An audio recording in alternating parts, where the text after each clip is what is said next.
Rasul ada yang menyamai, misalnya setan berwujud kepada Rasul.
Waalaikumsalam warahmatullahi wabarakatuh. Ya, itulah tadi lantunan ayat suci Al-Quran yang telah dibacakan oleh Bapak Ustaz Dodi Mulyadi. Mudah-mudahan ayat demi ayat, huruf demi huruf, mudah-mudahan dicurahkan keberkahan, rahmatan Allah Subhanahu wa Ta'ala, dan juga kita yang mendengarkan bisa tercurahkan dengan alunan ayat-ayat suci Al-Quran. Amin Allah ya Rabbal Alamin. Meningkat acara yang selanjutnya yaitu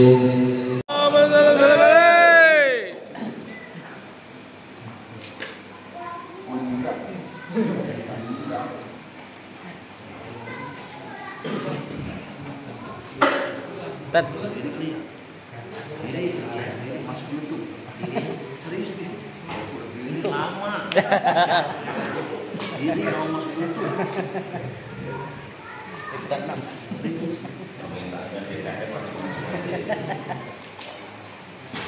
Bismillahirrahmanirrahim.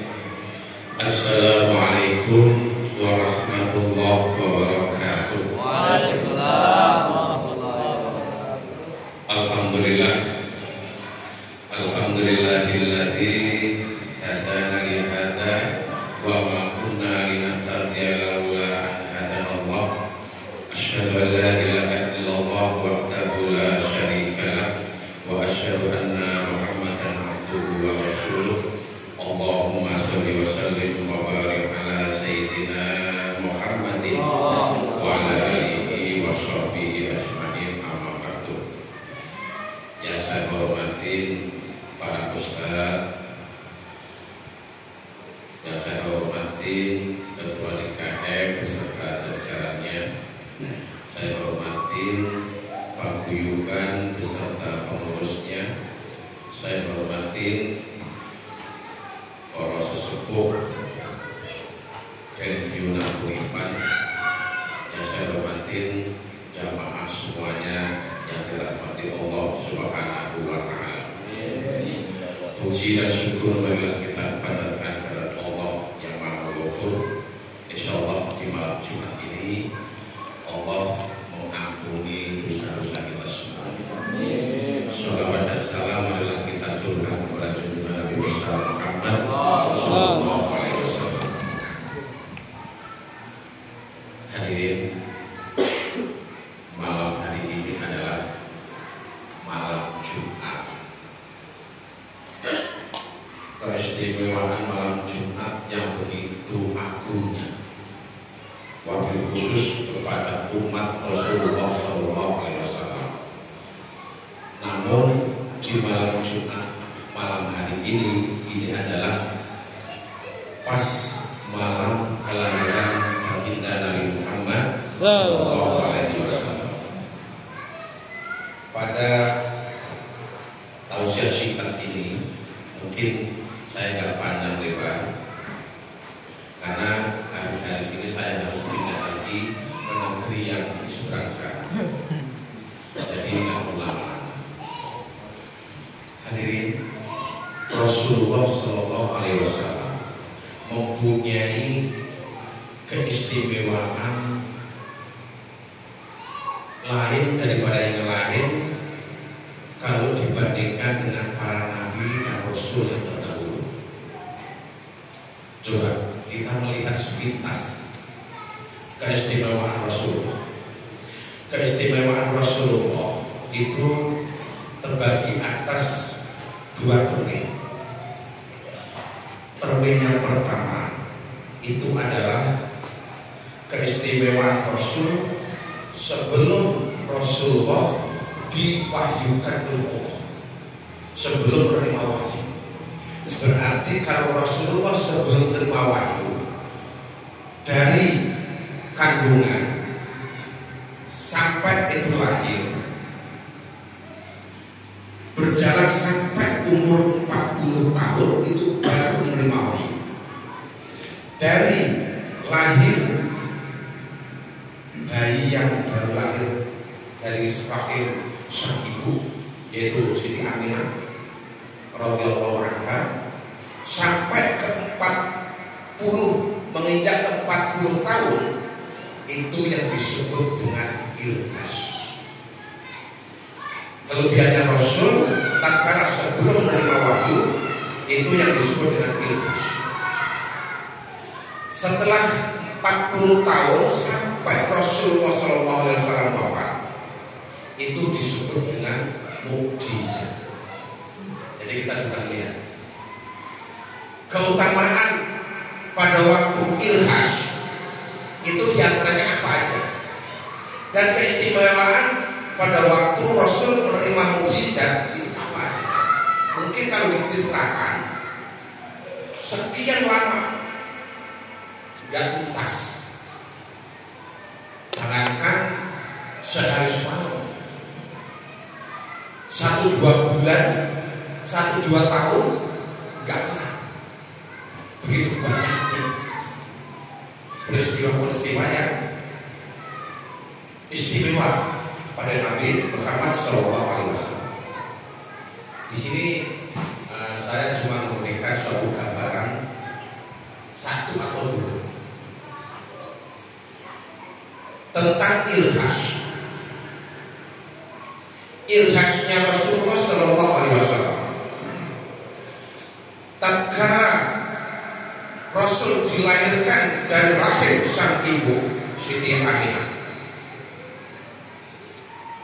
baru beberapa bulan lahir, ternyata ada dari daerah lain, namanya daerah Sikit, berbondong-bondong akan ke Mekah mencari pekerja. Orang Sikit itu adalah orang mayoritas ekonominya rendah atau disebut dengan miskin. Dengan kemiskinan, orang Syiit akan berangkat ke Mekah untuk mencari momongan. Barangkali di Mekah itu banyak ibu-ibu yang lahir tapi nggak punya momongan. Orang Syiit ini yang akan mencari dari Syiit ke Mekah.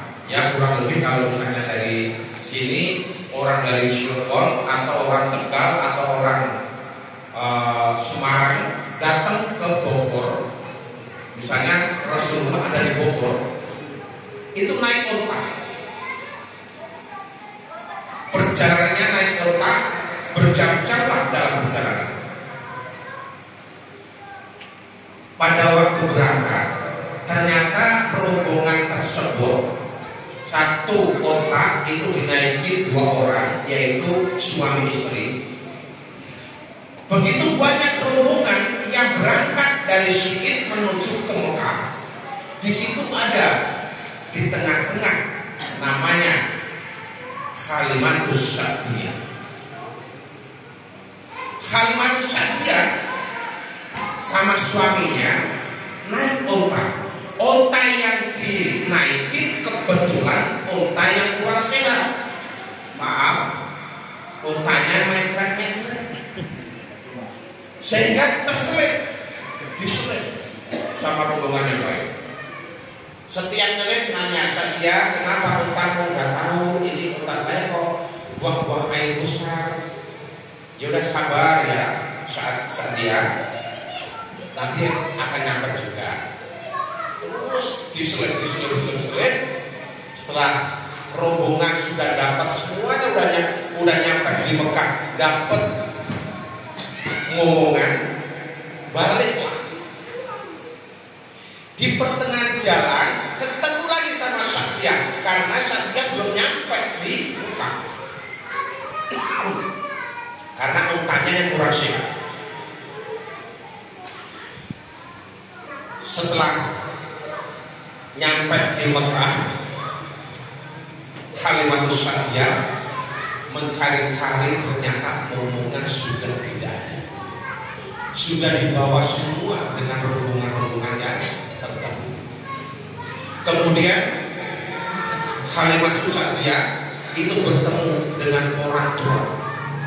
Orang tua tegur, assalamualaikum saudaraku. Waalaikumsalam.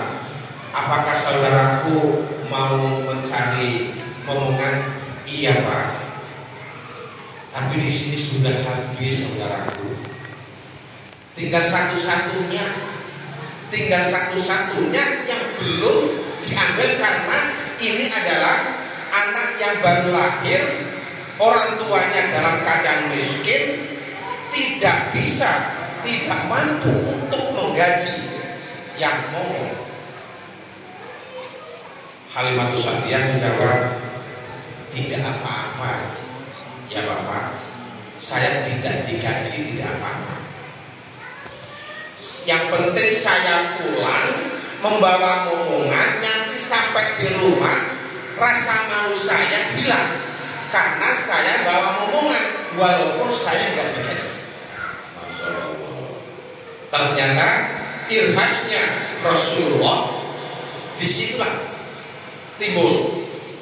pada waktu Halimatus Sa'diyah membawa Rasulullah SAW, tiba-tiba onta yang dinaiki perjalanan itu cepat sekali, bahkan menyelip dari sekian banyak rombongan, sehingga Halimatus Sa'diyah barisan yang paling depan dan jauh lebih cepat lagi menuju ke negeri Syi'id.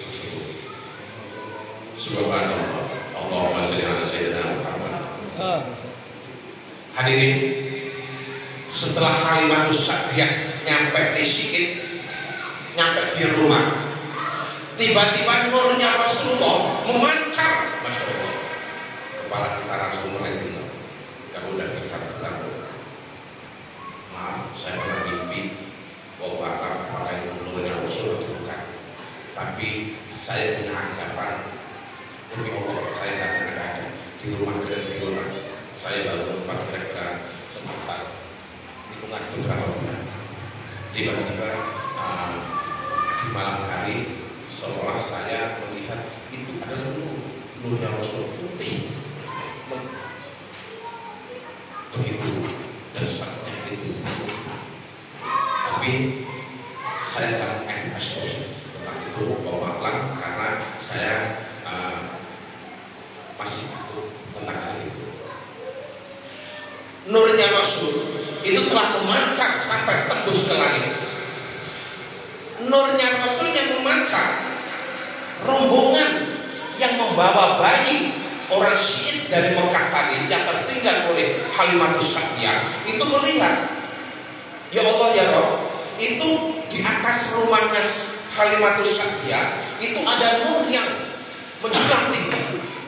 Itu bayi siapa yang dibawa oleh Halimatus Sa'diyah? Ayo kita berbondong-bondong datang ke rumahnya Halimatus Sa'diyah. Begitu banyaknya orang yang membawa bayi datang ke rumahnya Halimatus Sa'diyah, pengen melihat bayi yang dibawa oleh Halimatus Sa'diyah begitu mempunyai keistimewaan yang sangat luar biasa.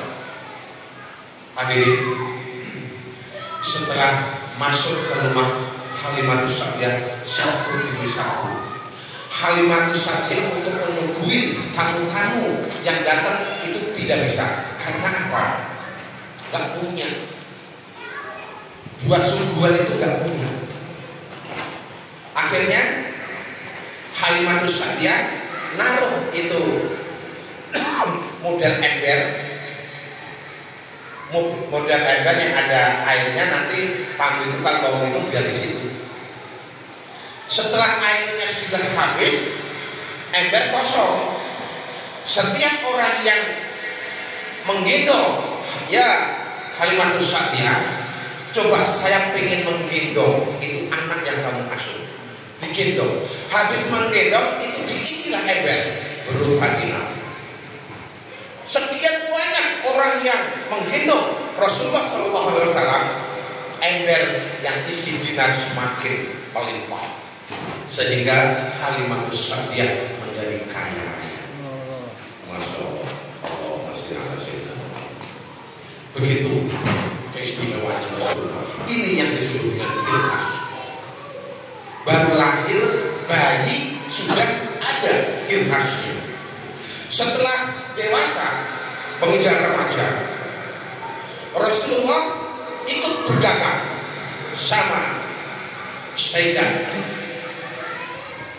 istri daripada Rasulullah Khadijah radhiyallahu anha, sebelum menikah sama Khadijah. Tadinya perdagangannya Khadijah biasa-biasa. Setelah ada Rasulullah, perdagangannya begitu melimpah. Rasul memenuhi permintaan daripada umat yang lain, sama-sama dagang. Rasul cuma datanglah ke toko, misalnya di tempat Pak Hafiz lagi bakar ikan, bakar ayam bakar karena dapat pesanan, daganglah ayam bakar. Ternyata Rasulullah datang ke tempat Pak Hafiz, mudah-mudahan walaupun lewat mimpinya. Amin. Kalau mimpi ketemu Rasulullah itu yakin, kita percaya bahwa itu adalah Rasul. Tapi kalau Rasul ada yang menyamai, misalnya setan berwujud kepada Rasul, setan tidak sanggup. Jadi kalau misalnya ada yang mimpi bertemu dengan Rasul, itulah Rasulullah yang sebenarnya. Karena setan tidak bisa menyerupai Rasulullah, itu setan tidak bisa. Kita yakin, seyakin-yakinnya dalam hati kita. Amin. Rasul datang ke toko seseorang, baru beberapa jam itu order penjualnya sangat meningkat, dan itu tidak berlaku sehari itu dan seterusnya, sehingga orang di negeri Madinah itu kaya raya karena di situ ada Rasulullah Shallallahu Alaihi Wasallam.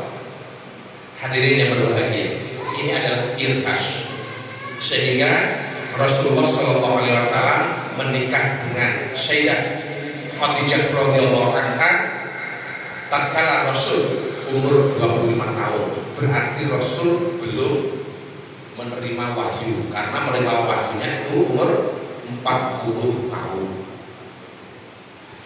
Rasul menikah dengan Sayyidah Khadijah radhiyallahu anha. Pada waktu menikah bawa pengiring cuma satu. Coba mau nikah yang nemenin cuma satu. Coba kalau misalnya Pak Taufik menikah dengan diri satu, mungkin biasanya loh, kok cuma satu? Tapi enggak. Ini Rasulullah SAW luar biasa. Yang dibawa itu ada yang nemanin adalah Sayyidina Abu Bakar Siddiq radhiyallahu.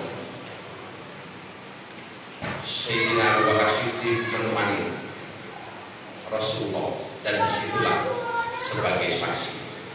Hadirin yang berbahagia, udah berapa menit Pak? Masih sore kan? 5 menit lagi. Nah sekarang biar nggak lama-lama, setelah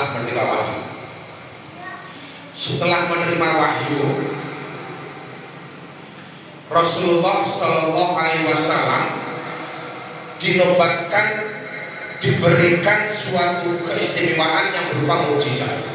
Setiap Rasul menginginkan sesuatu, disitulah pasti ada. Contoh, Rasulullah ditunjukkan neraka. Neraka dipegang oleh tangannya Nabi, itu neraka langsung dingin. Karena neraka takut sama tubuhnya Nabi, itu neraka takut. Jangankan penghuni kubur, namanya Munkar wa Nakir, orang neraka aja takut sama Nabi, apalagi Munkar wa Nakir. Munkar wa Nakir itu sama ahli kubur tidak ditunjukkan ini loh Rasulullah, tidak, tapi ditunjukkan hadis Rasulullah. Ini loh hadisnya Rasul. Kalau kamu berani menyiksa saya, silakan. Mendengar itu nama Nabi aja, malaikat Munkar wa Nakir udah takut, langsung menghadap kepada Allah. Begitu hebatnya Rasulullah, karena Rasulullah mempunyai mukjizat. Bahkan hadirin yang berbahagia, suatu hari Rasul didatangi oleh malaikat Jibril. Ya Rasulullah, saya melihat di neraka ada umatmu, ini umatmu ya Rasul, mau masuk ke neraka, tapi ternyata pintu neraka itu tertutup sebuah batu kecil-kecil, sehingga bisa menutupi pintu-pintu neraka.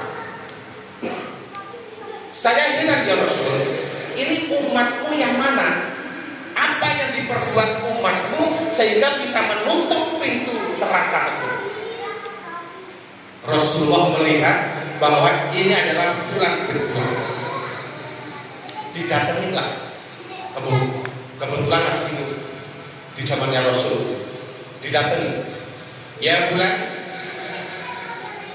Saya ingin tahu perbuatan apa yang kamu kerjakan setiap hari sehingga kamu ditentukan untuk masuk surganya Allah. Karena kamu masuk neraka, pintu neraka tertutup oleh batu-batu yang telah engkau perbuat.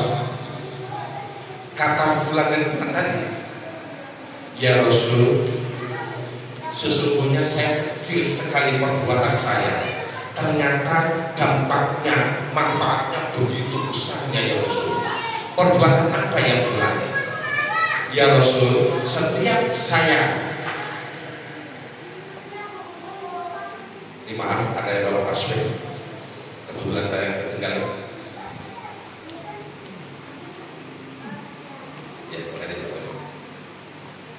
Ya Rasul, sesungguhnya setiap saya melafazkan dengan ucapan Subhanallah, dengan ucapan Alhamdulillah, dengan ucapan Allahu Akbar, dengan ucapan Subhanallah bihamdi, dengan ucapan semua lafaz-lafaz Allah, termasuk di situ kalimat ikhlas, kalimatul thayyibah, yaitu kalimat la ilaha illallah. Di situ saya kumpulkan kerikil-kerikil yang kecil ini untuk menghitungnya ya Rasul. Disitulah kerikil yang kecil, wahai fulan bin fulan, ternyata menjadi saksi bahwa kamu mau masuk neraka, pintu neraka tertutup oleh karena kerikil kecil itu. Sehingga sekarang pakailah tasbih. Karena kalau misalnya kita sholat ambil di saku, ada kerikil gelap begini, jadi agak repot.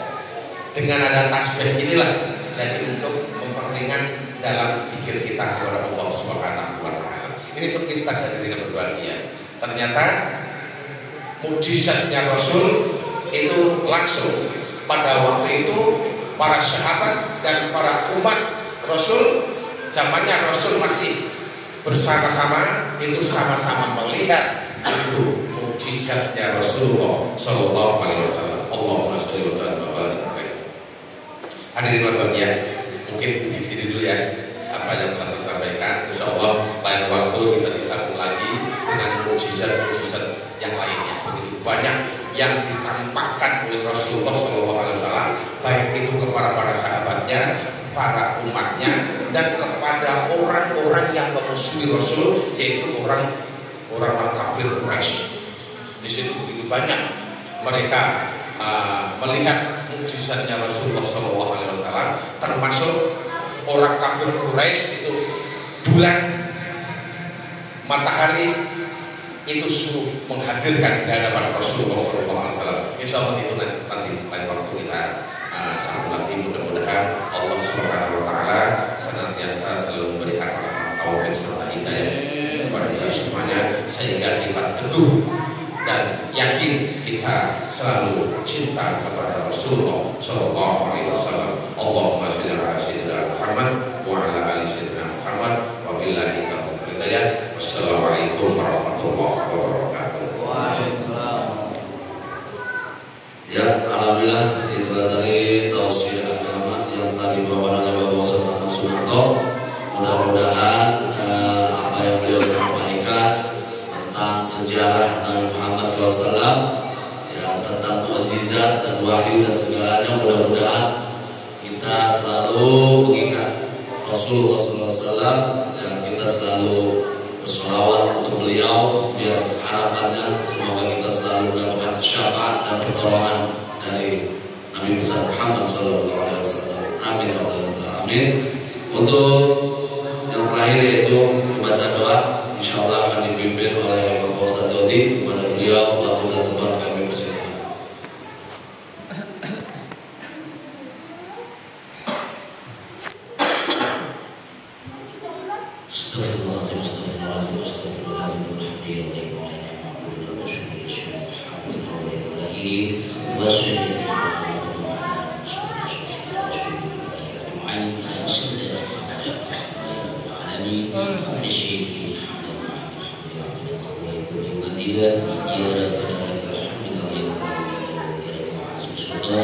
Allahumma sholli ala sayyidina Muhammad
Amin.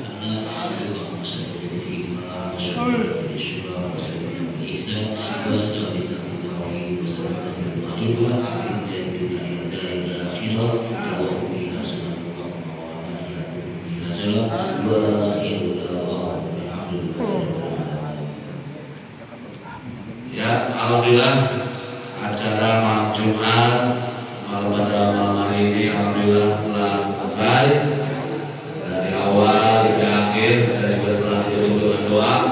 Mudah-mudahan apa yang kita bacakan, apa yang kita lakukan, mudah-mudahan apa yang kita niatkan dikabul Allah Subhanahu wa taala. Amin. Sebelum saya tutup, kami perlu informasikan kepada para jamaah, kami insya Allah besok akan